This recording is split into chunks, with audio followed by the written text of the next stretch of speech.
తండ్రి అయిన దేవునికి కృతజ్ఞతాస్తుతులు. అదే విధముగా కూడి ఉన్న మీ అందరికీ కూడా మరొకసారి మన ప్రభువును రక్షకుడునైన యేసుక్రీస్తు నామమున అందరికీ మరొకసారి వందనాలు తెలియజేస్తూ ఉన్నాను. మనము చాలా కాలము నుంచి ఉపమానాలు అనే విషయాల మీద అధ్యయనం అనేది చేస్తూ వెళుతూ ఉన్నాం. ఇప్పటికే చాలా ఉపమానాలను అయితే మనం ధ్యానించడం అనేది కొనసాగిస్తూ ఉన్నాం. ఈరోజు ధ్యానాంశముగా కూడా మనము ఒక ఉపమానాన్ని ధ్యానించే ప్రయత్నంలో ముందుకు వెళదాం. అయితే ఈరోజు ధ్యానించే ఈ యొక్క ఉపమానము అయితే ఈ ఉపమానం అనేదే కాదు, కానీ చాలా ఉపమానాలు మానవ జీవితానికి చాలా దగ్గరగా ఉన్న విషయాలు. చాలా ఉపమానాలు క్రైస్తవులు జీవించవలసిన విధానాలను తెలియజేస్తున్న ఉపమానాలు. ఈ ఉపమానాలు మనలో లోపాలను సరిదిద్దుకోవడానికి దేవుడు యేసుక్రీస్తు ప్రభువు వారి ద్వారా మనకి తెలియజేసిన విధానాన్ని మనం చూస్తూ ఉన్నాం. అయితే ఈరోజు ఉపమానంలో భాగముగా చూడండి, లూకా సువార్త 18వ అధ్యాయం 9వ వచనం నుంచి మనం ధ్యానిస్తూ ముందుకు వెళదాం. లూకా సువార్త 18వ అధ్యాయము 9వ వచనం నుంచి ధ్యానిస్తూ మనం ముందుకు వెళదాం. తామే నీతిమంతులని తమ్ము నమ్ముకొని ఇతరులను తృణీకరించు కొందరితో ఆయన ఈ ఉపమానము చెప్పెను. యేసుక్రీస్తు ప్రభువారు ఆయన కంటి ముందు ఎవరైతే వాక్యానికి వ్యతిరేకమైన భావజ్వాలతో ఉంటారో, వాక్యానికి వ్యతిరేకమైన నడవడికతో ఉంటారో వాళ్ళని బట్టే ఆయన ఏం చేస్తూ ఉన్నాడంటే ప్రసంగాలు లేదా ఉపమానాలు చేస్తూ ఉన్నాడు. ఈరోజు మనం పరిశీలన చేయాల్సిన అంశము కూడా ఏమిటి అంటే, చాలామంది వాక్యం చెప్తూ ఉన్నప్పుడు ఒకవేళ ఆ విషయాలు మనకి టచ్ అయినట్లయితే ఏమంటూ ఉంటారంటే, ఇది నా కోసమే చెప్పారు కాబట్టి ఇంక నేను ప్రార్థనకి రాను, ఇది నన్ను బాధ పెట్టాలనే చెప్పారు, నన్ను మనసులో ఉంచుకునే చెప్పారు అని అంటూ ఉంటారు. కానీ యేసుక్రీస్తు ప్రభువు వారి యొక్క ఉపమానాలు ఎలాగ ఉన్నాయి అంటే, తప్పు చేసేవారి దగ్గరికి వెళ్ళి తప్పు ఇలా జరగడము అనేది సరైనది కాదు అని చెప్పే వ్యక్తి. నిజంగా అలా చెప్పాలంటే కూడా చాలా ధైర్యం ఉండాలి. ఏలియా కాలంలో కూడా ఏలియా చాలా ధైర్యంగా దేవుని ప్రవక్తగా నిలబడిన ప్రవక్త. ఆయన చుట్టూ చాలామంది అబద్ధ ప్రవక్తలు ఉంటారు, కానీ ఏలియా మాత్రము సత్యమును కోసం నిలబడిన ప్రవక్త. ఏలియానే కాదు కానీ మీకా అనే ప్రవక్త, యెరెమీయా అనే ప్రవక్తల జీవితాలను ఒక్కసారి మనము క్షుణ్ణంగా పరిశీలన చేస్తూ ఉన్నప్పుడు ఏదైతే న్యాయమైనదో, ఏదైతే సరైనదో, ఏదైతే నిజమో, ఏదైతే సత్యమో దాని మీదే మాట్లాడేవాళ్ళు, దానినే వెంబడించేవాళ్ళు, ఉన్నది ఉన్నట్లుగా మాట్లాడేవాళ్ళు. కానీ ఈరోజు రానున్న క్రైస్తవ జీవితంలో, ప్రస్తుతం ఉన్న క్రైస్తవ జీవితంలో ఈ యొక్క ఉన్నది ఉన్నట్టుగా మాట్లాడే గుణము లేదా దేవుని కొరకు సత్యమును బట్టి మనము జీవించాలన్న గుణగణాలు మనుషులలో లేకుండా పోయాయి. ఈ లేకుండా పోవడాన్ని బట్టి ఈరోజు ఉన్న పరిస్థితుల్లో మనుషులు ఎలా ఉంటున్నారంటే, మనం చూస్తూ ఉన్నప్పుడు మంచి మనిషి అనిపించుకోవాలని ఎవరి దగ్గర ఎలాగ ఉండాలో అలా ఉంటూ ఉన్నారు. మంచి మనిషి అని అనిపించుకోవాలని ఎంతగానో ప్రయత్నం చేస్తూ ఉంటారు. ఈరోజు చూడండి, క్రైస్తవ కుటుంబాల్లో కూడా బైబిల్ చదవని వారు, ప్రార్థన చేయని వారు కూడా సేవకుడు వస్తే నేను ఎలాగో బైబిల్ చదవను కదా, నేను ఎలాగో ప్రార్థన చేయను కదా, వందనాలు చెప్తే ఏంటి చెప్పకపోతే ఏంటి అని అనుకుంటాడా? అనుకోడు. ఎలాంటి చెడు పనులు చేసినా కూడా ఒకవేళ సేవకుడు రాగానే ఏం చేస్తాడు? వెంటనే వందనాలు చెప్తాడు. ఎందుకు ఈ వందనాలు చెప్పాలి అసలు? ఎందుకు ఈ వందనాలు చెప్పాలంటే, ఎందుకంటే సేవకుడు ముందు ఏమనిపించుకోవాలని?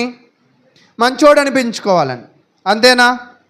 అయితే అలాగే మనుషులు కూడా ఈరోజు వారి యొక్క జీవితంలో సేవకుడితోనే కాదు, సమాజంలోనే కాదు, కుటుంబంలో కూడా వారి యొక్క జీవితపు అనే ఈ రంగంలో అన్ని కోణాలలో వాళ్ళలో ఉన్న మృగ స్వభావాన్ని దాచిపెట్టి, వాళ్ళలో ఉన్న పాప స్వభావాన్ని దాచిపెట్టి, వాళ్ళలో ఉన్న చెడు లక్షణాలను దాచిపెట్టి నీతిమంతుల జాబితాలో నిలబడడానికి చాలా ప్రయత్నం చేస్తూ ఉంటారు. మీకు నేను ఈ ఉపమానంలోకి వెళ్ళబోయే ముందుగా ఒక చిన్న చరిత్రను చెప్పి ముందుకు వెళతా. బైబిల్లో కూడా ఆకాను అనే ఒక వ్యక్తి ఉన్నాడు. ఈ ఆకాను అనే వ్యక్తి కూడా అతను ఇష్టపడ్డ ఒక వస్తువుని ఏం చేశాడంటే దొంగతనం చేశాడు. షేనారు వస్త్రమును, బంగారపు కమ్మిని దొంగతనం చేశాడు. అంటే అతని ఆలోచనలు ఎలాంటివి? దొంగ ఆలోచనలు, చెడ్డ ఆలోచనలు.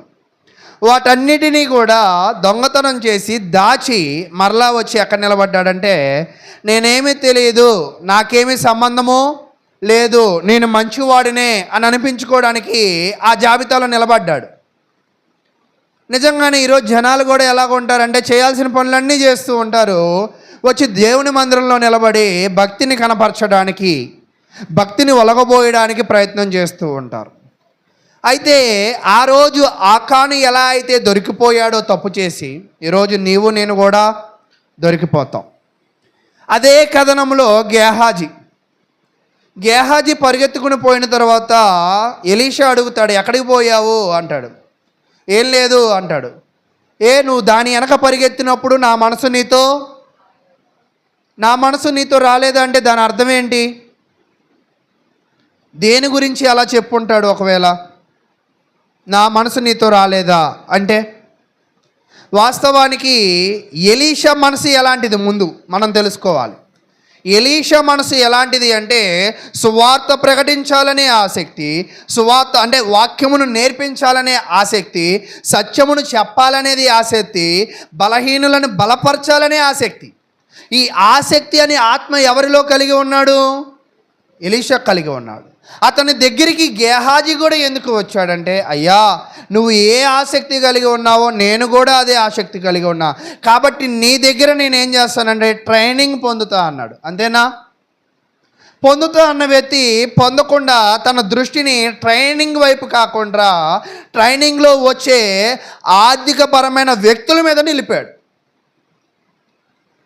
అయితే అప్పుడు చెప్తున్నాడు, నా మనసు నీతో అంటే, నా మనసులో ఏముంది? సువార్త ప్రకటించాలనే ఆసక్తి ఉంది, పరువులకు మంచి చేయాలనే ఆసక్తి ఉంది, దేవుని మనిషిగా అనిపించుకోవాలనే ఆసక్తి ఉంది. కానీ గేహాజీలో ఆ ఆసక్తి అనేది ఏమైపోయింది? ఇంతకు ముందు ఉండేది, క్రమేపీ అది ఏమైపోయిందంటే నశించిపోయింది. అలాగే గేహాజీ కూడా దొరికిపోయాడు. అక్కడ ఆకాను దొరికిపోయాడు, ఇక్కడ గేహాజీ కూడా దొరికిపోయాడు.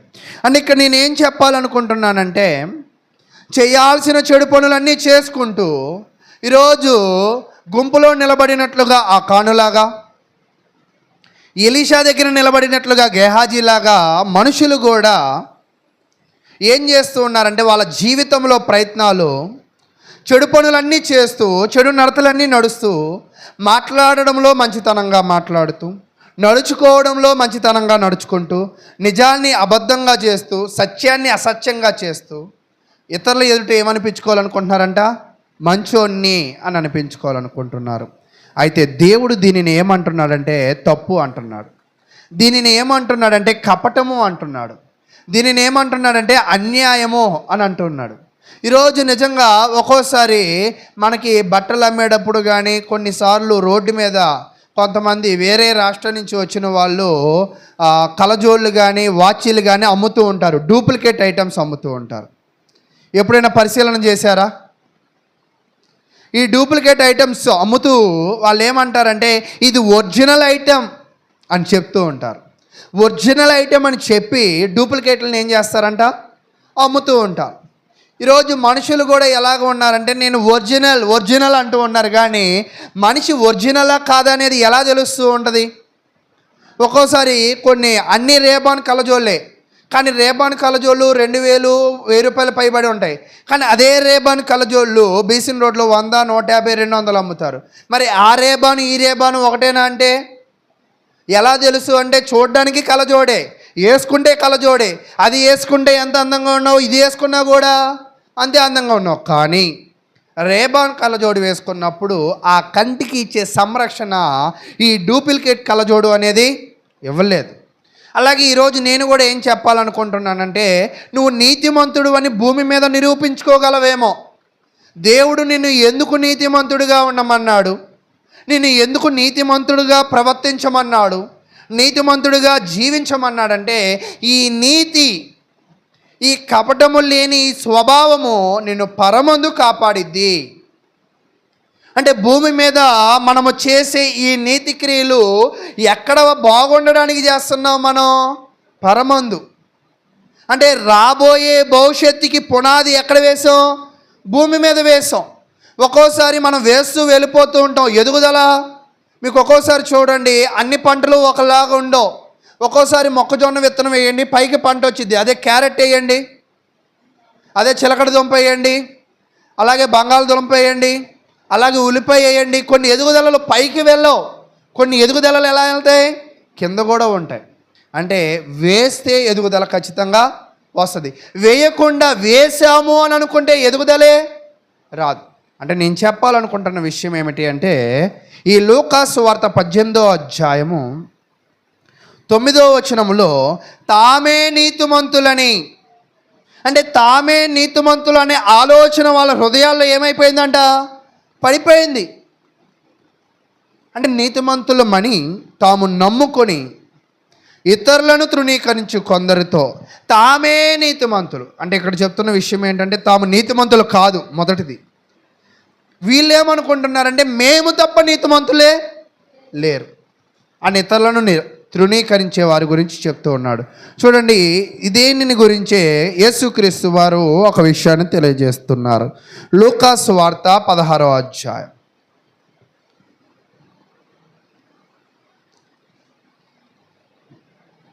లూకాసు వార్త 16వ అధ్యాయము 15వ వచనాన్ని నేను చదువుతూ ఉన్నాను. లూకాసు వార్త 16వ అధ్యాయము 15వ వచనం. ఆయన మీరు లూకాసు వార్త 16:15 ఆయన మీరు మనుషుల ఎదుట నీతిమంతులమని అనిపించుకున్నవారు కానీ, అంటే కొంతమంది ఇందాక మీకు చెప్తూ ఉన్నాను కదా, ఇందాక నుంచి మనుషుల ముందు మంచోళ్ళు అనిపించుకోవడానికి మనం ప్రయత్నం చేస్తూ ఉంటాము. అటువంటి ప్రయత్నం మంచిది కాదు.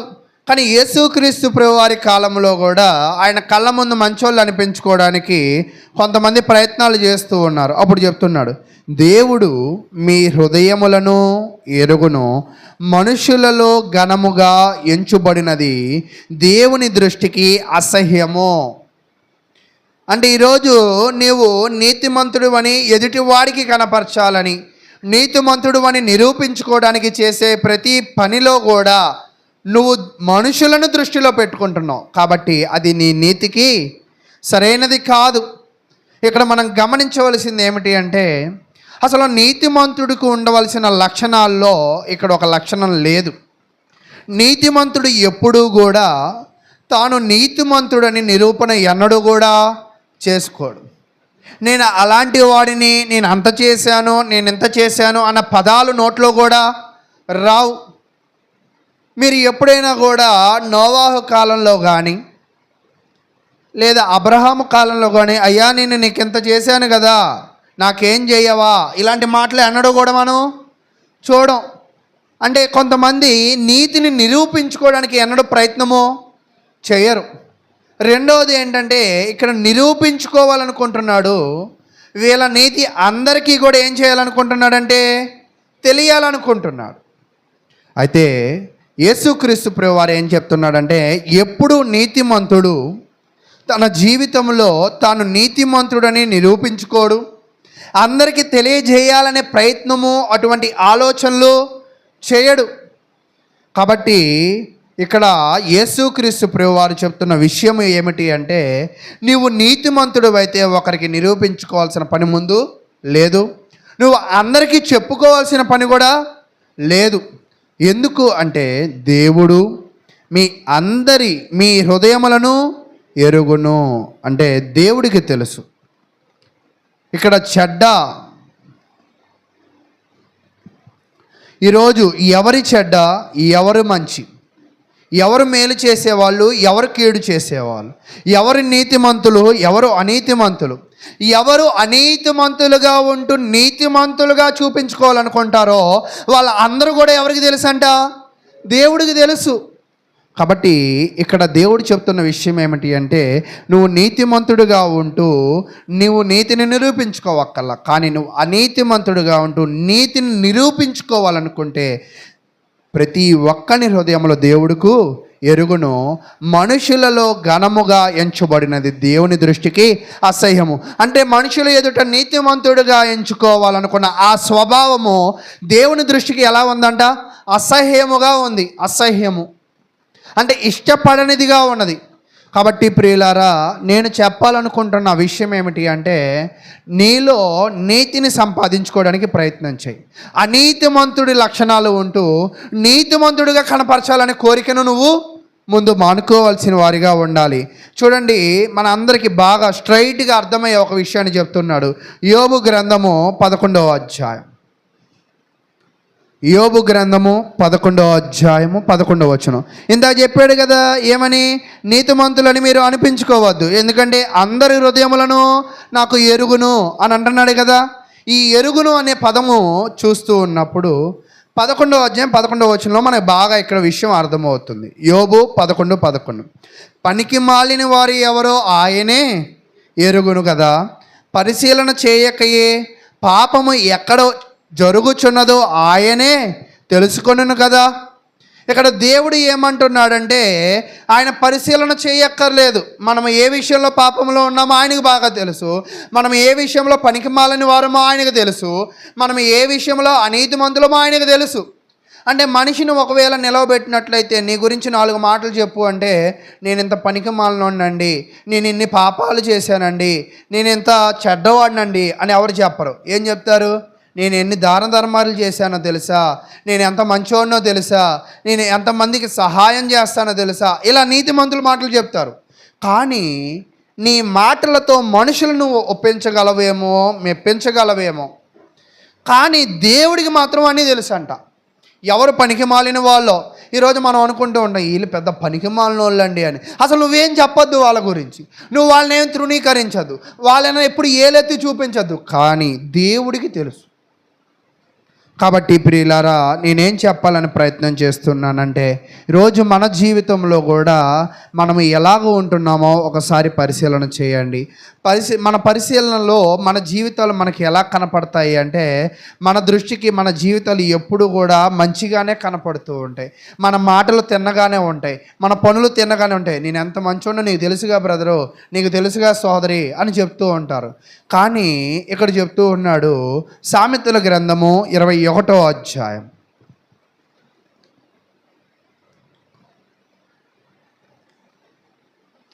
సామెతల గ్రంథము 21వ అధ్యాయము 2వ వచనం. ఒకడు తనకు ఏర్పరచుకొనిన మార్గము ఎట్టిదైనను తన దృష్టికది న్యాయముగానే అగుపడును. ఈరోజు మానవుడు చాలా ఆలోచనలు చేస్తూ ఉంటాడు. ప్రతి ఆలోచన ఏమంటాడు? తనకు నచ్చిందల్లా కూడా మంచిదే అంటాడు. తను మాట్లాడిందంతా కూడా ఏమంటాడు? మంచిదే అంటాడు. తను చేసే ప్రతి పని కూడా సరైనదే అంటాడు. యెహోవాయే హృదయములను పరిశీలన చేయవాడు.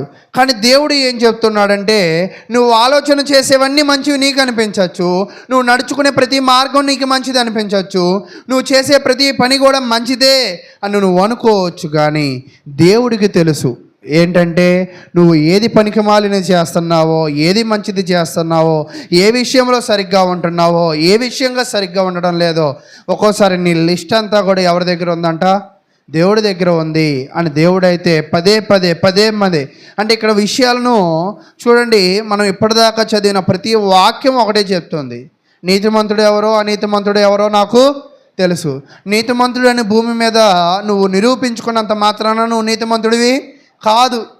నువ్వు మనుషులను మెప్పించగలవేమో, ఒప్పించగలవేమో, కానీ ఒక వ్యక్తి నీతిమంతుడు అవ్వాలంటే ఎలా ఉండాలి అనే దాని గురించి యాకోబు గ్రంథంలో ఒక విషయాన్ని మనం అధ్యయనం చేద్దాం. యాకోబు రాసిన పత్రిక 2వ అధ్యాయం. యాకోబు రాసిన పత్రిక 2వ అధ్యాయము 21వ వచనం నుంచి మనం చూద్దాం. యాకోబు రాసిన పత్రిక 2వ అధ్యాయము 21వ వచనం నుంచి. మన పితరుడైన అబ్రహాము తన కుమారుడైన ఇస్సాకును బలిపీఠము మీద అర్పించినప్పుడు అతడు క్రియల వలన నీతిమంతుడని తీర్పు పొందలేదా? ఇప్పటిదాకా చదివిన వాక్య భాగంలో ఈ యాకోబు 2:21లో ఒక వ్యత్యాసం ఉంది. ఇప్పటిదాకా మాటల ద్వారా నీతిమంతుడుగా ఉన్నాడు.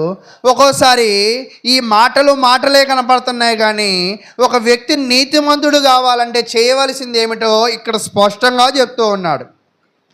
ఒక వ్యక్తి ఆలోచనలు సరైనదిగా ఉన్నదో లేదో దీనిని బట్టే చెప్తూ ఉన్నాడు. ఇందాకేం చెప్పాడు సామెతల గ్రంథంలో? ఒక మనిషి తను ఆలోచన చేసిన ప్రతిదీ, తను ఏర్పరచుకున్న ప్రతి మార్గము తన దృష్టికి ఎలా ఉండిద్దంట? సరైనదిగా ఉంటుంది. కానీ ఇక్కడ అబ్రహాము తన కుమారుడి విషయంలో కొండెక్కాడు. ఎవరి ఆలోచనల మేరకు? దేవుడి ఆలోచనల మేరకు. బలిపీఠము ఎక్కించాడు. ఎవరి ఆలోచనల మేరకు? దేవుడి ఆలోచనల మేరకు. అర్పించాలని ప్రయత్నం చేస్తున్నాడు. ఎవరి ఆలోచనల మేరకు అంటే దేవుడి ఆలోచనల మేరకు. అలాగ చేసిన ప్రతి పనిలో కూడా, అబ్రహాము పడిన ప్రతి కష్టములో కూడా ఎవరి మాటలు కనపడతాయి? ఒక్కోసారి మనం అంటూ ఉంటాం, అచ్చం మేనమాన ముక్కు, అచ్చం అమ్మ కళ్ళు, అచ్చం పిల్ల జుట్టు, లేదా నాన్న చెవులు, ఇలా పోలికలు పోలుస్తూ ఉంటాం కదా. అబ్రహామును మీరు చూడండి, కొండెక్కో దేవుడి మాట, బలిపీఠం ఎక్కో దేవుడి మాట, బలి అర్పించో దేవుడి మాట, అన్నీ కూడా ఆయన చూస్తుంటే ఎవరి మాట కనపడుతున్నారు? అచ్చం దేవుడి మాట కనపడుతుంది. ఆ దేవుని మాట బట్టి చేసిన ఆ పనిని, ఆ సారాంశమును, ఆ శేషమును ఏమంటున్నాడంటే నీతిమంతుడు అంటున్నాడు. ఈరోజు నీవు నేను కూడా నీతిమంతుడని నోటితో చెప్పాలా, ప్రవర్తనతో చూపించాలంటే? ఒక్కోసారి అంటూ ఉంటారు 10 సార్లు చదివితే కాదు, ఒక్కసారి రాస్తే బాగా గుర్తుంటుంది. 10 సార్లు నీతిమంతుడు అని చెప్పొద్దు, 10 మందికి 10 సార్లు చెప్పొద్దు. ఒక్కోసారి నేను కరెక్ట్ అని రాత్రింపగల్లో ఆలోచన చేయొద్దు. నువ్వు కరెక్ట్ అవ్వాలన్నా, నువ్వు నీతిమంతుడు అవ్వాలన్నా, నిన్ను జనాలు నీతిమంతుడు అని అనుకోవాలన్నా, నీ ప్రవర్తనలో ఎవరు కనపడాలంటే దేవుని మాటలు కనపడాలి. నీ యొక్క వ్యాపారంలో దేవుడు కనపడాలి, నీ యొక్క ఉద్యోగంలో దేవుడు కనపడాలి, నీ యొక్క నడవడికలో దేవుడు కనపడాలి, నీ ప్రతి నడవడిక స్వభావాలలో దైవ గుణాలు అగుపడాలి. అలా అగుపడినప్పుడు నువ్వు చేసిన నీ పనిని ఏమంటారంటే నీతిమంతుడు అని దేవుడే తీర్పు తీరుస్తాడు. తర్వాత 22వ వచనం. విశ్వాసము అతని క్రియలతో కూడి కార్యసిద్ధి కలుగజేసిననియు. ఈరోజు ఇక్కడ చెప్తున్న విషయం ఏమిటి అంటే, ఒక వ్యక్తి నీతిమంతుడుగా బ్రతకాలి అంటే, ఇందాక ఒక వ్యక్తి నీతిమంతుడు ఎలా బ్రతకగలడంటే దేవుని మాటలు బట్టి జీవించినప్పుడు. దేవుని మాటలు బట్టి ఎవరు జీవించగలరంటే విశ్వాసం. ఒక వ్యక్తి వాక్యానుసారంగా జీవించాలంటే విన్నోడల్లా జీవించలేడు. చాలామంది కూడా వింటారు, చాలామంది కూడా వస్తారు, అందరి వల్ల కూడా సాధ్యపడదు. ఒక వ్యక్తి వాక్యానుసారంగా జీవించాలి అంటే ఆ వినిన వాక్యము యందు వాళ్ళు ఏమి ఉంచాలంట? విశ్వాసం ఉంచాలి. అంటే అబ్రహాము ఏముంచాడంటే, కొండెక్కాను, నా కొడుకును కోల్పోతానా, నా కొడుకు ఏమవదు అని నమ్మకంతోనే కొండెక్కాడు, నమ్మకంతోనే బలి అర్పించాడు, నమ్మకంతోనే కట్టెలు తెచ్చాడు. అన్ని నమ్మకం. ఆయన నమ్మకం ఏమిటి అంటే, దేవుడు నన్ను నష్టపరచడు కదా, దేవుడు అన్యాయస్తుడు కాదు కదా. ఈరోజు మనుషుల్లో అన్యాయస్తులు కనపడతారు, కానీ ఈరోజు జంతువుల్లో అన్యాయస్తులు కనపడతాయి, కానీ దేవుడిలో అన్యాయత్వం అనేదే లేదు. కాబట్టి ఈ యొక్క అబ్రహాము నమ్మిన విషయం ఏమిటి అంటే, దేవుడు చెప్పింది చెప్పుకుంటూ చేస్తూ పోతే దేవుడే కాపాడతాడు. ఒకవేళ దేవుడు చెప్పే దాంట్లో నా యొక్క కుమారుడు పోయినా నాకు పర్వాలా, కానీ దేవుడి మాటనే నేను నెగ్గించాలి, దేవుడినే ముందు పెట్టాలి, దేవుడే నా ముందు నడవాలి అని నిర్ణయించుకుంది ఎవరంటే అబ్రహాం. ఆ నమ్మకము ఆయనలో అతని క్రియలను కార్యసిద్ధి కలుగజేసిననియు క్రియల మూలముగా అతని విశ్వాసము పరిపూర్ణమైనది అని గ్రహించుచున్నావు కదా. పైన ఏం చెప్పాడు? నీతిమంతుడు అంటే ఎలా అవ్వాలో చెప్పాడు. కింద నీవు పరిపూర్ణమైన విశ్వాసం కలిగి ఉండాలి అంటే, నీవు పరిపూర్ణుడివి దేవునిలో కావాలి అంటే విశ్వాసం అనేది ఎంతో. నీతిమంతుడివి కావాలంటే క్రియలు అవసరము, పరిపూర్ణమైన విశ్వాసం కావాలి అంటే ఆ విశ్వాసములో దేవుని మాటలు బట్టి జీవించడం ఎంతో అవసరము అని చెప్తూ ఉన్నాడు. 23వ వచనం. కాబట్టి ఇక్కడ చెప్తున్నాడు, అబ్రహాము దేవుణ్ణి నమ్మెను, అది అతనికి నీతిగా ఎంచబడెను అనే లేఖనము నెరవేర్చబడెను, మరియు దేవుని స్నేహితుడని అతనికి పేరు కలిగెను. మనుషుడు విశ్వాస మూలమున మాత్రము కాక క్రియల మూలమున నీతిమంతుడని ఎంచబడును అని మీరు దీనిని వలన గ్రహించితిరి. ఈరోజు చాలామంది నేను దేవుని నమ్ముతున్నానని మాటలతో ప్రేమించే వాళ్ళు ఉంటారు, దేవుని నమ్ముతున్నానని కానుకలతో ప్రేమించే వాళ్ళు ఉంటారు, దేవుని నమ్ముతున్నానని రకరకాల విన్యాసాలు చేసి చూపించే వాళ్ళు ఉంటారు. కానీ దేవుడు ఏం చెప్తున్నాడంటే, దేవుణ్ణి నువ్వు నమ్మినట్లయితే ఓకే, నువ్వు నీతిమంతుడివే, కానీ నువ్వు పరిపూర్ణమైన నీతిమంతుడివి ఎప్పుడు అవుతావంటే, దేవుణ్ణి నమ్మడం నీతి, కానీ పరిపూర్ణమైన నీతి ఎప్పుడు కలుగుతుంది అంట? క్రియల వలన. ఆ క్రియలు దేని వలన చేయగలవు నీవు? విశ్వాసము వలన. ఇక్కడ మీకు ప్రతీదీ కూడా ఏమైందంటే జత చేయబడి ఉన్నది. నీతిమంతుడి కావాలి అంటే క్రియలు ఉండాలి, ఆ క్రియలు ఉండాలి అంటే పరిపూర్ణమైన విశ్వాసము ఉండాలి.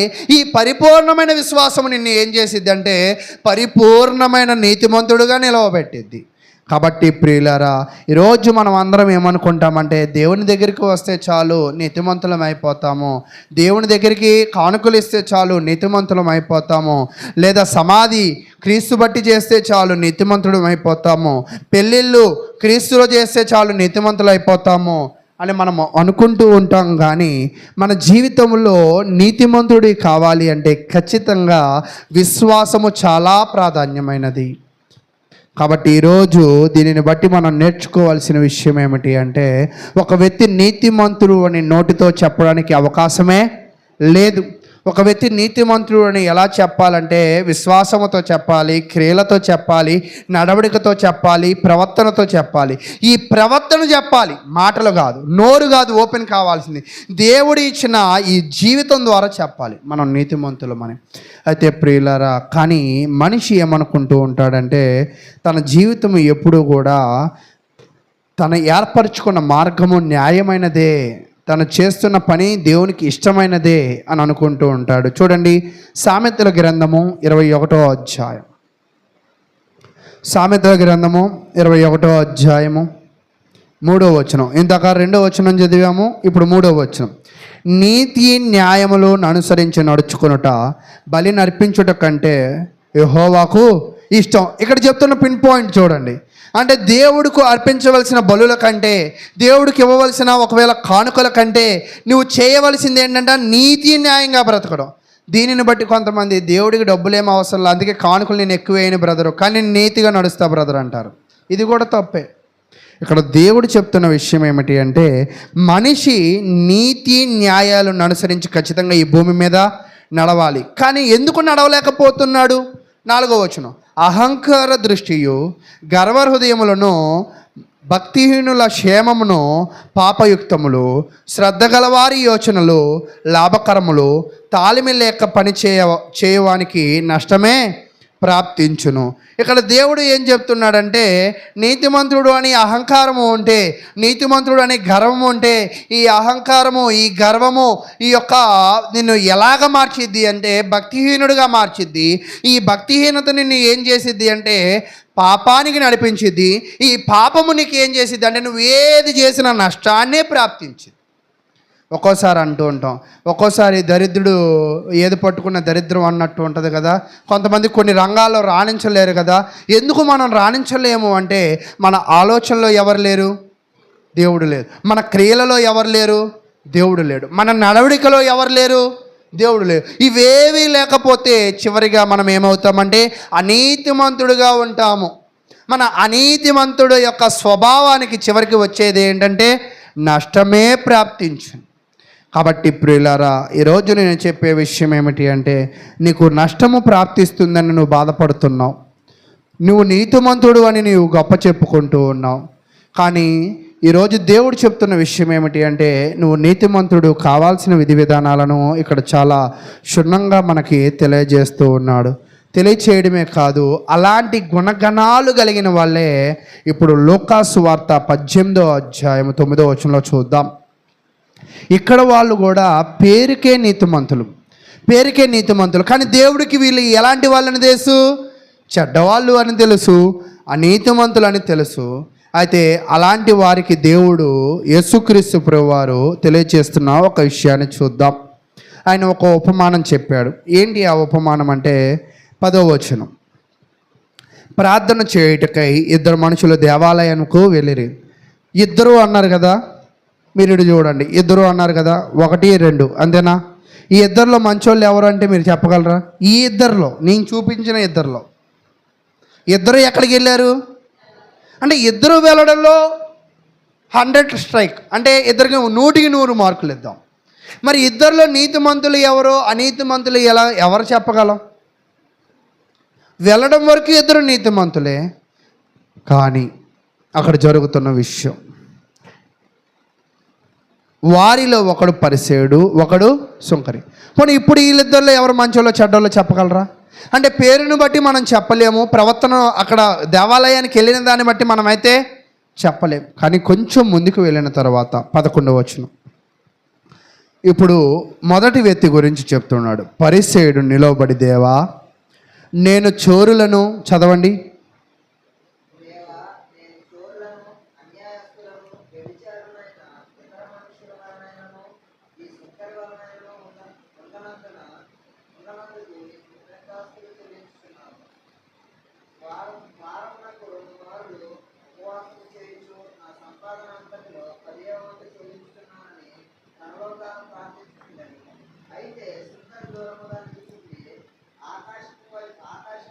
చాలు.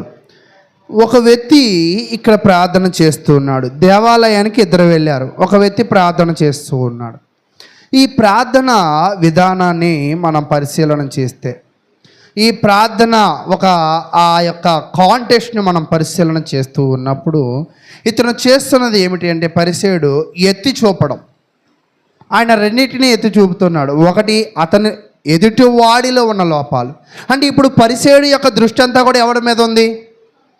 ఈరోజు ఇక్కడ నేర్చుకోవాల్సింది, మనం క్రైస్తవులుగా ఒకటి మనం నేర్చుకోవాలి.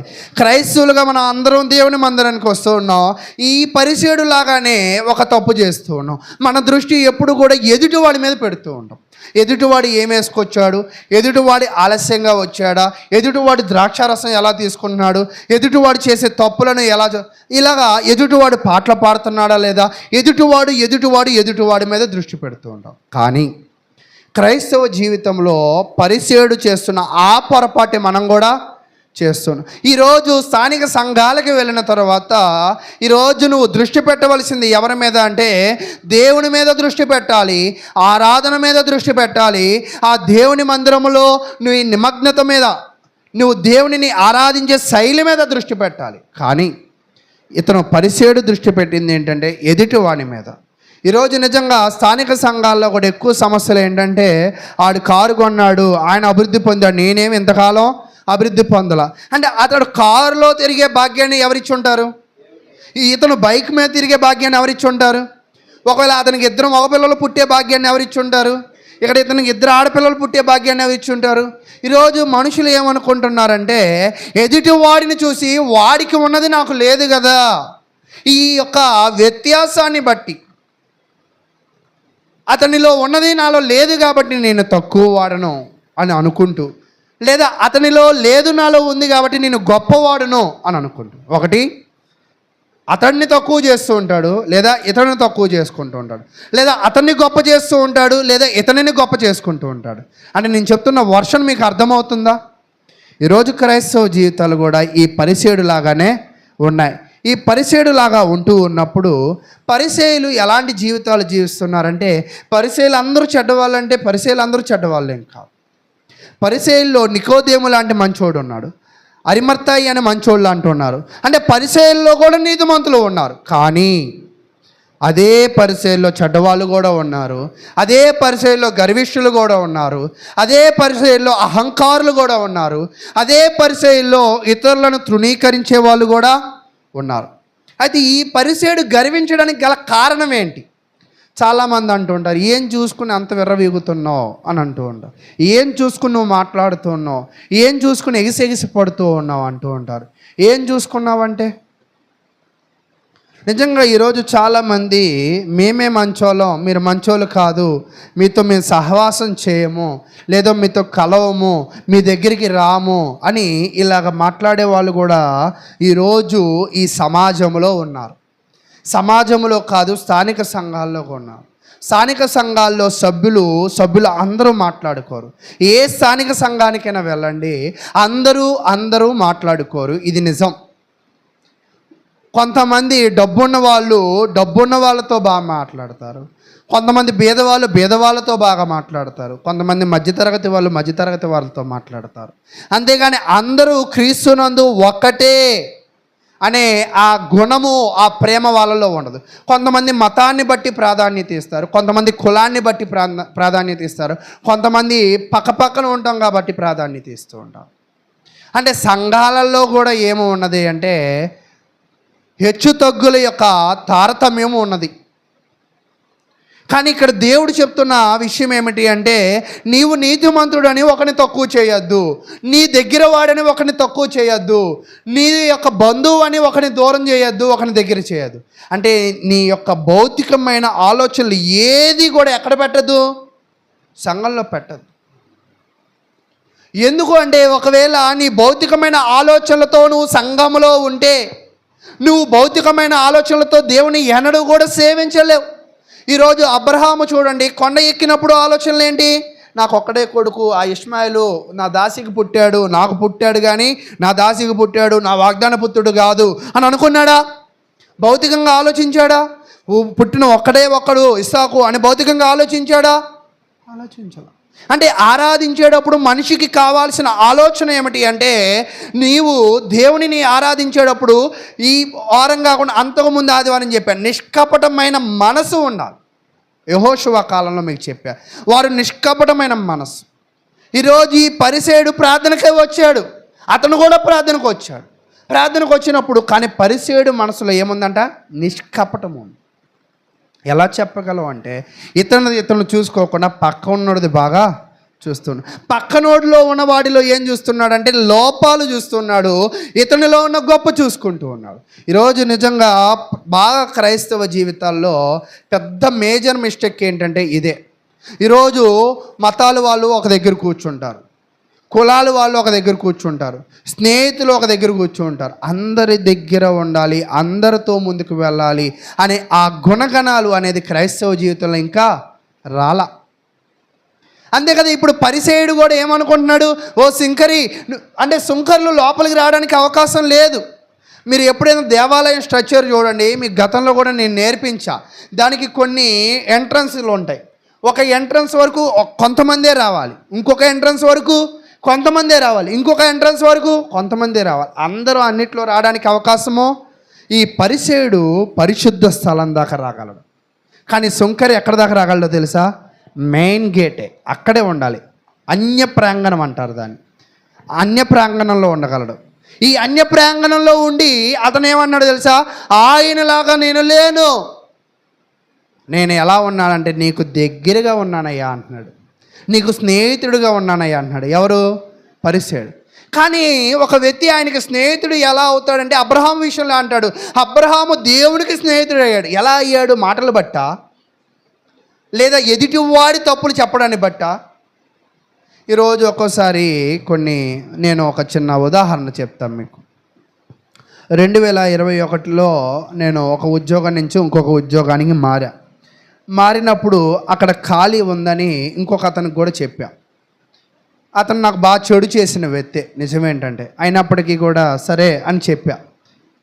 అతను ఇంటర్వ్యూలో ఏం చెప్పాడంటే, అనిల్కి బండి లేదు, మీరు ఉద్యోగం ఇస్తున్నారు, అనిల్కి వర్క్ ఏం అంత రాదు, అంటే ఇతనికి అక్కడ ఉద్యోగ అవకాశం అని చెప్పింది ఎవరు? నేను. అక్కడికి వెళ్ళి ఇతను ఏం చేస్తున్నాడు అంటే ఆయన ఏమనుకుంటున్నాడంటే నాకు ఉద్యోగం వస్తే అతనికి రాదేమో, కాబట్టి నా ఉద్యోగం పోయే విధంగా ఏం చేస్తున్నాడు అక్కడ మాట్లాడుతున్నాడు. ఈ పరిసేయుడు కూడా ఇక్కడ ఎలా ప్రవర్తిస్తున్నాడంటే దేవుడికి నేనే స్నేహితుడిని అవ్వాలి, నేనే దగ్గరస్తుడిని అవ్వాలి, నాతోనే దేవుడు ఉండాలి అని ఈ స్వార్థంలో ఆయన చేసిన గొప్ప పనులు చెప్తున్నాడు. 12వ వచనం. ఇప్పటిదాకా సుంకర్లో లోపాలు చెప్పాడు. నేను చోరులను, అన్యాయస్తులను, వ్యభిచారులనైనా ఇతర మనుషుల వలనైనను ఈ సుంకరి వలనైనను ఉండనందుకు నీకు కృతజ్ఞతాస్తుతులు. అంటే చూసారా, పరిసేయుడి యొక్క దృష్టి ఎవడి మీద ఉంది? ఇతరుల మీద ఉంది, సుంకర మీద ఉంది, వాళ్ళలో ఉన్న లోపాల మీద ఉంది. కానీ తర్వాత 12వ వచనం, వారమునకు 2 మార్లు ఉపవాసము చేయొచ్చు, నా సంపాదన అంతటిలో 10వ వంతు చెల్లించుచున్నానని తనలో తాను ప్రార్థించుచుండెను. నిజంగా ప్రార్థన చేస్తున్నాడు కదా మంచోడా అంటే. చూడండి, చాలామంది ప్రార్థన చేస్తారు. అందరి ప్రార్థన దేవుడు వింటాడా? అందరి ప్రార్థన దేవుడు వింటాడా?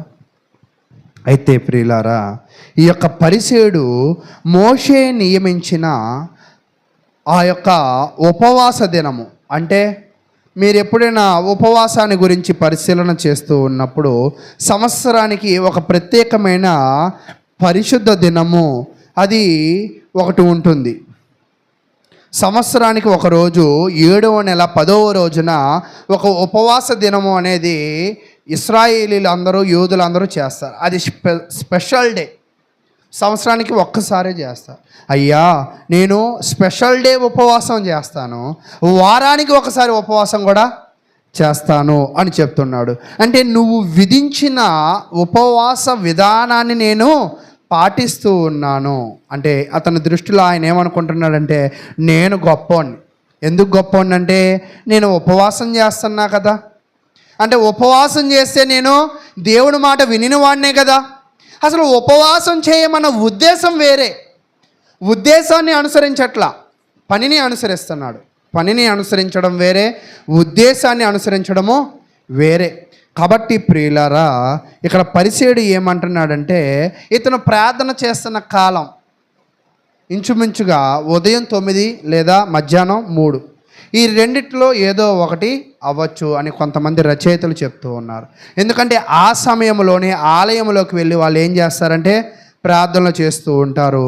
కాబట్టి ఈ పరిసేయుడు కూడా ఆ ప్రాంతంలో వెళ్ళి ఇతను హెచ్చించుకుంటూ ఒకరిని తగ్గిస్తూ దేవునిని ఆరాధించడానికి వచ్చిన వ్యక్తి ఒక వ్యక్తిలో లోపాలను ఎత్తి చూపుతూ ఉన్నాడు. కాబట్టి మనము ఆరాధన స్థలానికి వెళ్ళిన తర్వాత మనలో ఉన్న చెడుని అయినా మనలో ఉన్న పాపములనైనా మనము బయట విడిచిపెట్టడానికి ప్రయత్నం చేయాలి. అందుకే అక్కడ చెప్తూ ఉంటాడు, కొత్త నిబంధనలో నువ్వు ఆరాధించాలి అంటే అసమాధానంగా ఉన్న నీ సహోదరుడి దగ్గరికి వెళ్ళి ఏం చేయాలంట? సమాధానపడి అప్పుడు రా. అప్పటిదాకా చేసే ఆరాధన నువ్వు తీసుకోవా అంటే తీసుకోడు.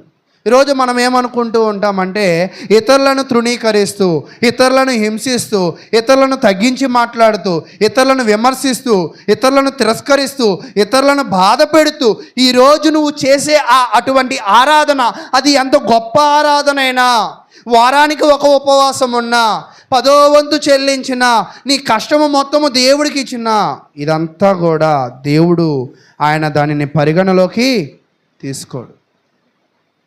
ఇది అర్థం కాని చాలామంది వారి జీవితంలో ఏమనుకుంటూ ఉంటారంటే దేవుడు తీసుకుంటాడు అని అనుకుంటూ ఉంటాడు. అయితే నువ్వు ఇచ్చే ధనాన్ని ఒకవేళ తీసుకోకూడదు అని అనకూడదు కాబట్టి సేవకుడిని కానుక తీసుకోవచ్చేమో, నువ్వు సంఘంలోకి రావద్దు అని అనకూడదు కాబట్టి నేను రానిచ్చొచ్చేమో, కానీ పరలోక రాజ్యములోకి నువ్వు రావడానికి అవకాశము లేదు. దేవాలయంలోకి రావడానికి భౌతికమైన పరిశుద్ధత ఉంటే సరిపోయింది, కానీ పరలోక రాజ్యంలోకి రావాలి అంటే ఆత్మ సంబంధమైన పరిశుద్ధత ఖచ్చితంగా అవసరం. కాబట్టి ఒకవేళ సంఘంలోకి ఎవరైనా రావద్దంటే నువ్వు కాకపోతే ఇంకో సంఘానికి వెళ్తా అనొచ్చేమో, కానీ పరలోకంలోకి రాకూడదు అని దేవుడు చెప్తే ఇంకొక పరలోకం మనకి లేదు. కాబట్టి భూమి మీద మనం ఉండినప్పుడే దేవాలయానికి వెళ్ళేవాడి గురించే, భక్తిపరుడు గురించే చెప్తున్నాడు. భక్తిపరుడు అని ఎవరు అనుకుంటున్నారు? ఆయనే. ఇందాక చెప్పాడు కదా, ఒక మనిషి తన ఆలోచనలు తన నడవడిక సరైనదే అని అనుకుంటాడు ఎప్పుడు. కానీ తన ఆలోచనలు దేవుని ఆలోచనలతో కలిసి ఉన్నాయా, దేవుని మాట మీద ఆధారపడ్డాయా, మన నడవడిక దేవుని వాక్యానుసారంగా ఉందా అన్న పరిశీలనలో చాలామంది ఏమవుతున్నారంటే విఫలమవుతూ ఉన్నారు. అయితే ఒక వ్యక్తి, ఇద్దరు దేవాలయానికి వచ్చారు. ఒక వ్యక్తి ప్రార్థన ఒక రకంగా ఫ్లాప్ అయిపోయింది. అంటే అతను నీతిమంతుడు అని అనుకున్నాము, నీతిమంతుడు కాదు. ఎందుకు కాదు అంటే అతని ఆరాధనలో సరైన ఆరాధన లేదు, అతని ప్రార్థనలో కపటం ఉంది, అతని పనిలో స్వార్థం ఉంది, ఆయన ప్రవర్తనలో హానర్ ఘనత తను వహించుకుంటున్నాడు. కాబట్టి దీనిని బట్టి అతని ప్రార్థన దేవుని దగ్గరికి చెల్లల. కానీ భౌతికంగా ఆయన ఏమనుకుంటాడంటే, తప్పిపోయిన గొర్రె గురించి మీకు ఒకసారి చెప్పా. తప్పిపోయిన గొర్రె ఏమంటదంటే 99 గొర్రెలు తప్పిపోయాయి, పనికిమాల గొర్రెలు ఎటుపోయాయి అని అనుకుంటుంది. ఎవరు? ఈ తప్పిపోయింది. ఇప్పుడు ఈ తప్పిపోయిన ఒకదాని గురించి ఈ 99 ఏమనుకుంటాయి? ఇదేటి వెళ్ళిపోయింది అని అనుకుంటారు. కానీ ఈ రెండిటిలో ఎవరు దారి తప్పారనేది ఎవరు చెప్పాలి? కాపరి చెప్పాలి. ఎందుకు? కాపరికి తెలుసుగా ఎవరు దారి తప్పారో. అలాగే నువ్వు వాక్యానుసారంగా ఉన్నావో వాక్యానుసారంగా లేదో నీకు నువ్వు డప్పు కొట్టుకుంటే ఎన్నడూ అది పనికిరానిది. ఒక విషయం అంటూ ఉంటాడు, మనుషులు నిన్ను మంచివాడు అనిపించుకునే విధంగా నువ్వు ప్రవర్తించాలి. అవును, మంచితనాన్ని సంపాదించుకోవడానికి మనం ప్రయాసపడాలంట. అంటే మంచోడు అని అనిపించుకోవాలంట భూమి మీద మనం. కానీ మనిషి మంచోడు అని అనిపించుకోవడానికి ప్రయత్నం చేస్తున్నాడు, కానీ మంచి లక్షణాలను ఏమీ పెంచుకునే వాడిగా ఉంటూ ఉన్నాడు. అయితే ప్రియులారా, రెండో వ్యక్తి చూద్దాం మనం. రెండో వ్యక్తి అయితే సుంకరి దూరముగా నిలబడి. అసలు ఎందుకు దూరంగా నిలబడాలి? ఇద్దరు ఎక్కడికి వచ్చారు? దేవాలయానికి. అతడు దేవుడి దగ్గరికి వెళ్ళిపోయాడు, కానీ ఇతను అక్కడ దాకా వెళ్ళలేకపోయాడు. గల కారణం ఆయన వృత్తి. పరిసేడు వృత్తి పరిశుద్ధ స్థలం దాకా వెళ్ళచ్చు, కానీ సుంకరి అంటే ఏమిటి అంటే అధికముగా వసూలు, అంటే పన్ను కలెక్టర్ని సుంకరి అంటారు. కానీ సుంకర్లను చాలా అనీతిమంతులుగా చూస్తూ ఉంటారు. ఎందుకు అంటే అడిగిన దానికంటే అన్యాయముగా వసూలు చేస్తారు కాబట్టి. అంటే న్యాయమైనది వసూలు చేయొచ్చు అంటే అవును. ఎప్పుడు దేవుడు న్యాయమైన వసూలును ఎప్పుడు తప్పు పట్టలేదు. చాలామంది అంటారు అంటే తక్కువ వడ్డీకి ఇవ్వచ్చా అంటారు. న్యాయమైన వసూలు అన్నారు కదా, ఇక్కడ తక్కువ వడ్డీకి ఇవ్వచ్చా అంటే న్యాయమైన పని ఏదైనా చేస్తే దేవుడు అంగీకరిస్తాడు. అది దేనిని బట్టి ఆ సమయము ఆ సందర్భాన్ని పరిగణలో తీసుకుంటూ ఉంటాడు. మీరు ఎప్పుడైనా చూడండి, ఇప్పుడు పరలోకం ఎవరికి వచ్చిందంటే నీతిమంతుడు అవ్వాలి. నీతిమంతుడు ఎలా అవుతాడంటే విశ్వాసాన్ని బట్టి. విశ్వాసం దేనిని బట్టి కనపరిచిద్ది అంటే క్రియలు బట్టి. అప్పుడు ఏమొచ్చింది అన్నాడు? పరలోకం. కానీ యేసుక్రీస్తు ప్రభువు వారితో ఇద్దరు దొంగలు ఉంటారు. వాళ్ళను కూడా ఏమంటాడు యేసుక్రీస్తు ప్రభువు వారు? మీరు కూడా నాతో పరదేశులు అయి ఉంటారు అన్నాడు. అంతేనా? అంటే వాళ్ళు వాక్యం విన్నారా? వాళ్ళు నీతిగా బ్రతికారా? నీతిగా బ్రతికితే సిలువ ఎందుకు ఎక్కేవాళ్ళు? అంటే కొన్ని సమయ సందర్భాలను బట్టి, అది మన తలంపులను బట్టి. పరిసేయుడు తన తలంపులో మంచిగా ఉన్నాననుకున్న ఒక మూర్ఖుడు, గొప్పగా ఉన్నా అనుకున్న ఒక నీచుడు. అంతేనా? కానీ సుంకరి ఒక చెడ్డ వృత్తిలో ఉన్నాననుకున్న ఒక మంచివాడు.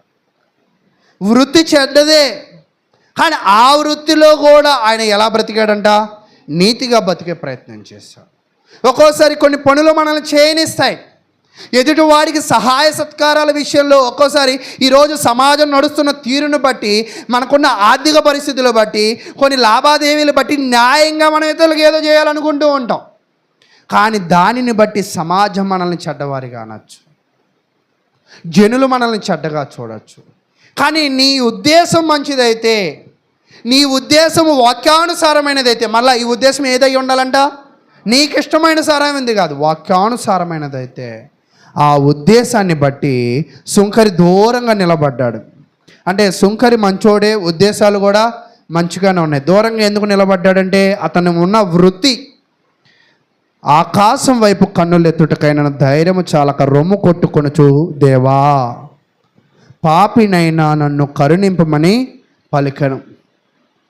అతడేమో నేనేం పాపం చేయలేదు, నేనెంత గొప్ప, నేనెంత తురుమని చెప్తూ ఉంటే, ఈ సుంకరి అయితే దేవునికి దూరంగా ఉండి, అయ్యా నిజంగా మానవ మాత్రులమైన మేము ఈ జీవితం అనే ఈ ప్రయాణంలో నీకు ఇష్టము లేని కార్యములు, నీ దృష్టికి అన్యాయమైన కార్యములు, నీకు ఆయస్కరమైన కార్యముల్లో నిజంగా మేము చేస్తూ ఉన్నాం.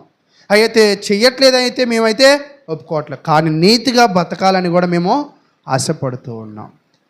ఆయన వైపు చూడడానికి కూడా హృదయము, కన్నులు ఎత్తడానికి కూడా ఆయన హృదయము చలించిపోతూ ఉంది.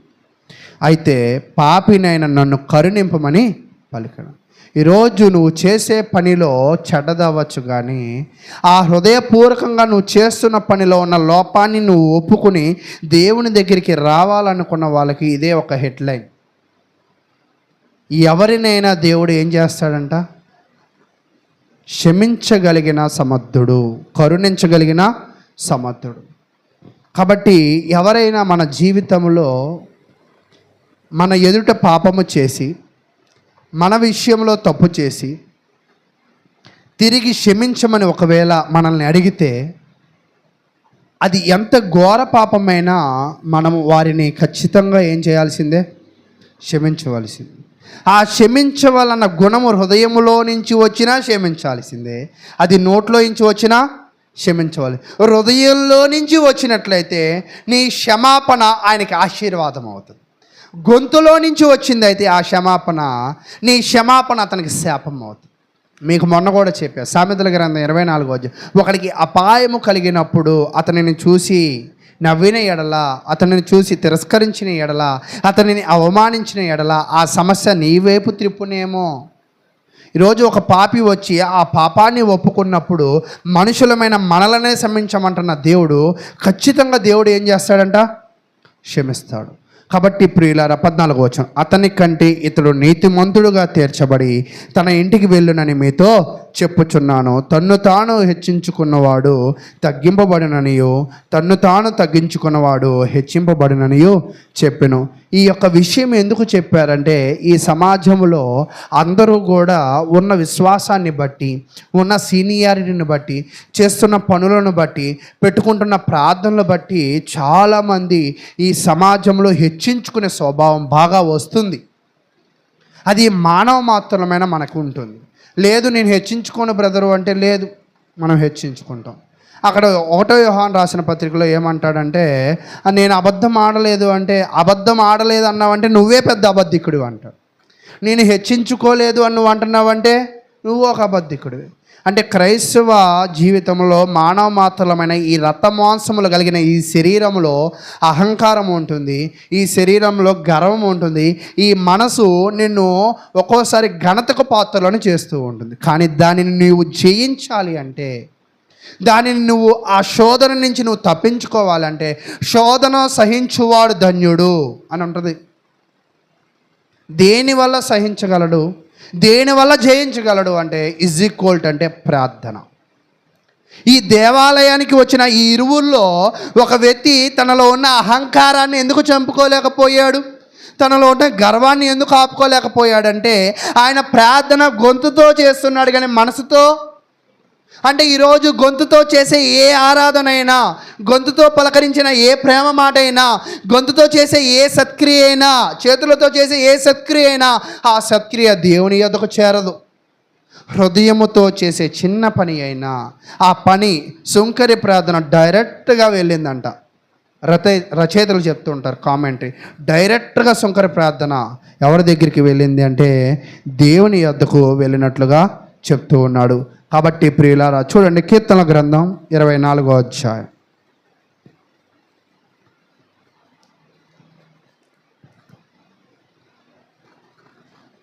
కీర్తనల గ్రంథం 24 3 యెహోవా పర్వతమునకు ఎక్కదగిన వాడు ఎవడు? ఆయన పరిశుద్ధ స్థలములలో నిలవదగిన వాడు ఎవడు? వ్యర్థమైన దాని యందు మనసు పెట్టకయు, కపటముగా ప్రమాణము చేయకయు, నిర్దోషమైన చేతులను, శుద్ధమైన హృదయాలను కలిగి ఉండు వాడే. అయితే ఈ వాక్యాన్ని చూస్తే మీకు ఇంకోటి కూడా గుర్తు రావాలి, చెప్పగలరా? కీర్తన గ్రంథము అదే 15 కీర్తనలో ఏమంటాడంటే ఒకసారి దానిని కూడా ఒకసారి పరిశీలన చేద్దాం. కీర్తన గ్రంథము 15వ కీర్తన. యెహోవా నీ గుడారములో అతిథిగా ఉండదగిన వాడు ఎవడు? అక్కడేం చెప్పాడు? యెహోవా పర్వతము ఎక్కదగిన వాడు ఎవడు? యెహోవా పర్వతమును ఎక్కాలి అన్నా, యెహోవా మందిరములో ప్రవేశించాలి అన్నా ఒక మనిషిని హృదయంలో ఏముండాలంట? పరిశుద్ధత ఉండాలి. వ్యర్థమైన దాని యందు అతను ఏముంచకూడదంట? మనసు నుంచని వాడిగా ఉండాలి. కపటముగా ప్రమాణము చేయని వాడిగా ఉండాలి.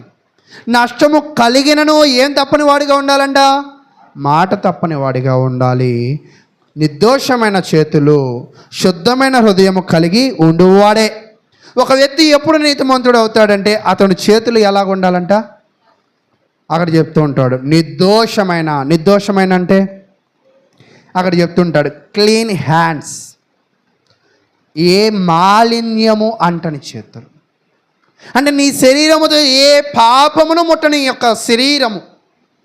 అంటే ఈరోజు నువ్వు దేవునిని ఆరాధించాలంటే చాలామంది ఏమనుకుంటారంటే ఏం చేసినా పర్లేదు, బయట ఎలాంటి పనులు చేసినా పర్లేదు, దేవుని మందిరంలో సరిగ్గా ఉంటే చాలు అనుకుంటావు.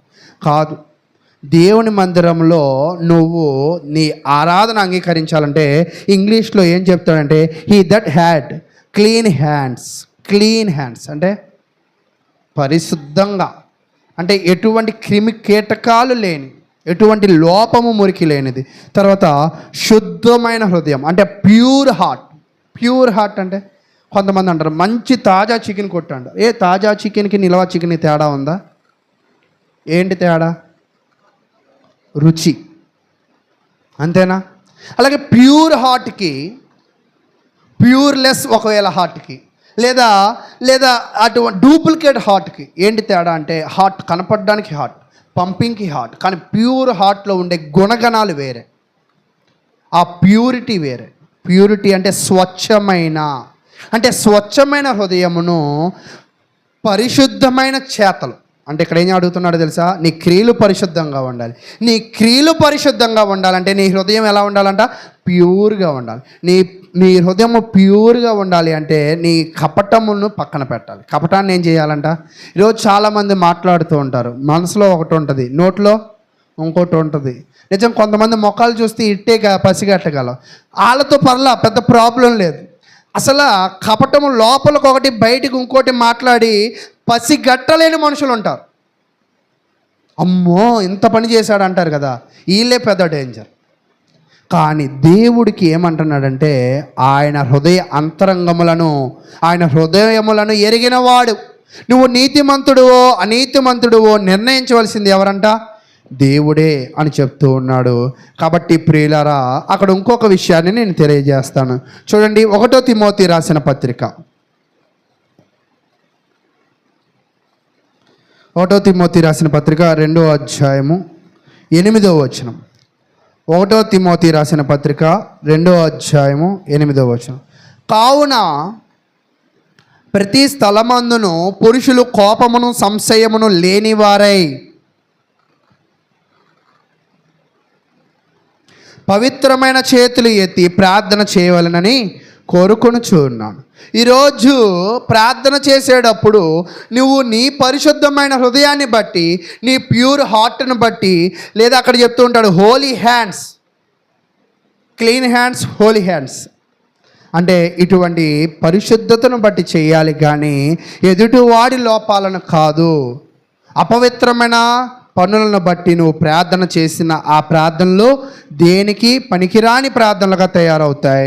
అయితే ఈ స్త్రీల గురించి కూడా 9వ వచనము, మరియు స్త్రీలను అనుకువయు స్వస్థబుద్ధియు గలవారై ఉండి తగు మాత్రపు వస్త్రముల చేతనే కానీ జడలతోనైనను బంగారముతోనైనను ముత్యములతోనైనా మిగులు వెలగల వస్త్రములతోనైనను అలంకరించుకొనగా, అంటే ముక్కు బుడక పెట్టకూడదా, చెవులు ఇంగిలీలు పెట్టకూడదా, తాళ్ళు వేయకూడదా, అంటే మిగుల వెలగల వస్త్రములతోనైనా అలంకరించుకొనక, అంటే అత్యధికమైన నీ అలంకరణ ఇతరులను కనపరచాలి, నువ్వు గొప్పోడుగా చూపించాలి, నీవు ఒక స్టేటస్ చూపించాలి అని చేసే నీ మాట, నీ ప్రవర్తన, నీ అలంకారం చివరికి నీకేం చేసిద్దంటే ఇందా చదివాం, నష్టమే ప్రాప్తించు. ఏం ప్రాప్తి ఇచ్చిద్దంట? కొంతమంది వ్యాపారాలు చేస్తారు. ఎందుకు మీరు వ్యాపారం చేస్తున్నారంటే మనోళ్ళు ఇలాంటి వ్యాపారం చేయాలండి. అలాగా చెడు హృదయము కలిగి చేసే వాళ్ళ వ్యాపారాలు పాడైపోతాయి. ఉద్యోగాలు చెడు ఆలోచనలు చేసే వాళ్ళ ఉద్యోగాలు పాడైపోతూ ఉంటాయి. చూడండి, మొద్దుకాయ్ మీరు ఎప్పుడైనా పరిశీలన చేయండి. మొద్దుకాయ్ తెలుసా మీకు? ఎవరు మొద్దుకాయ్? హామాను తెలుసా పోనీ మీకు? హామాను అనే ఒక అతను యోధా జాతి మొత్తాన్ని నాశనం చేద్దాం అనుకుంటాడు. తన ఉద్యోగంలో ఏం చేయాలనుకున్నాడంటే ఇతరుల నాశనాన్ని కోరుకున్నాడు. చివరికి ఎవరు నాశనం అయిపోయారు? హామానే. హామాను ఒక ఉరి తయారు చేశాడు. ఎవరి కోసం? మొర్దుకై కోసం. కానీ ఆ చివరికి ఆ ఉరి ఎవరెక్కారు? హామానే ఎక్కారు. ఈరోజు నిజంగా కపటంగా, స్వార్థంగా, ఒకవేళ అపరిశుద్ధంగా చేసే ప్రతి పని తిరిగి అది నీ దగ్గరికే వచ్చి అది నిన్నే నాశనం చేసే అవకాశం అయితే ఉంటుంది. కాబట్టి ఎప్పుడు నీవే నీతిమంతుడు అని నీవు అనుకోవద్దు. చూడండి, చివరిగా ఒక వాక్యాన్ని తీసి నేను ఇంక ఈ వాక్యాన్ని అయితే ముగిస్తాను. యెరెమీయా గ్రంథము 17వ అధ్యాయం. యెరెమీయా గ్రంథము 17వ అధ్యాయము 10వ వచనం. ఒకని ప్రవర్తన, యెరెమీయా గ్రంథము 17వ అధ్యాయం 10వ వచనం. ఒకని ప్రవర్తనను బట్టి వాని క్రియల ఫలము చొప్పున ప్రతీకారము చేయుటకు యెహోవా అను నేను హృదయమును పరిశోధించువాడను. అంటే నువ్వు ప్రేమతో మాట్లాడుతున్నావో కపటం మాట్లాడుతున్నావు, ప్రేమతో ఇస్తున్నావో స్వార్థంతో ఇస్తున్నావో, లాభాన్ని పొందాలి ఇస్తున్నావో అవసరాన్ని బట్టి సహాయం చేస్తున్నావు, ప్రతిదీ న్యాయమో అన్యాయమో ఎవరు పరిశీలిస్తాడంటే బాగా? యెహోవా అంతేంద్రియములను పరీక్షించువాడును ఆయనే. అంటే పరిశోధించగలడు, పరీక్షించగలడు. తర్వాత పనికిమాలిన వాళ్ళు ఎవరో, మంచి వాళ్ళు ఎవరో ఆయనే చెప్పగలరు. కానీ ఈరోజు మన జీవితంలో మనం ఎవరిని పనికిమాలిన వాడు ఒక మాట అంటూ ఉంటాడు. ఒక వ్యక్తి ఒక సహోదరుని వెద్దుడా అని అనకూడదంట. విన్నారా దీన్ని ఎప్పుడైనా? సభలో ఒక వ్యక్తిని మన సహోదరుని వెద్దుడా అని అనకూడదు. ఈరోజు కాబట్టి క్రైస్తవ సమాజంలో జీవిస్తున్న మనం నిజంగా మనకన్నా బలహీనులు ఉండొచ్చు, నిజమే. మనకన్నా పరిశుద్ధులు కూడా ఉండొచ్చు, ఇది నిజమే. మనకన్నా పైన ఉంటారు, మనకన్నా కింద ఉంటారు. కానీ అందరితో మనము మన భక్తిని ఒకలాగే కనపరచాలి. గొప్ప వాళ్ళకి ఒకలాగా. ఈరోజు చూడండి, మనకు ఉపయోగపడే వాళ్ళకి చాలా గౌరవిస్తూ ఉంటాం, చాలా ప్రేమిస్తూ ఉంటాం. అసలు వీళ్ళ వల్ల ఉపయోగమే లేదు అన్న వాళ్ళని ఎవరైనా గౌరవిస్తారు? అసలు గౌరవించరు. కాబట్టి ప్రియులారా, నేను చెప్పేది ఏమిటి అంటే, నీ నీతిని బట్టి, అవతల వాడిలో ఉన్న అనీతిని బట్టి, నీలో ఉన్న పరిశుద్ధతను బట్టి, అతనిలో ఉన్న తక్కువ పరిశుద్ధతను బట్టి మనం ఎవరిని ఎన్నడూ మన వృత్తిని బట్టి, అవతల వాని వృత్తిని బట్టి మనం ఎన్నడూ ఎవరిని తృణీకరించద్దు.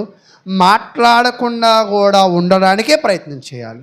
అలా ప్రయత్నం చేస్తే దేవుడు నిన్ను, నీ జీవితాన్ని దీవించేవాడిగా ఉంటాడని తెలియజేస్తూ ఎంతో ఓపికగా విన్న మీ అందరికీ ప్రభునామమున వందనాలు. ప్రార్థన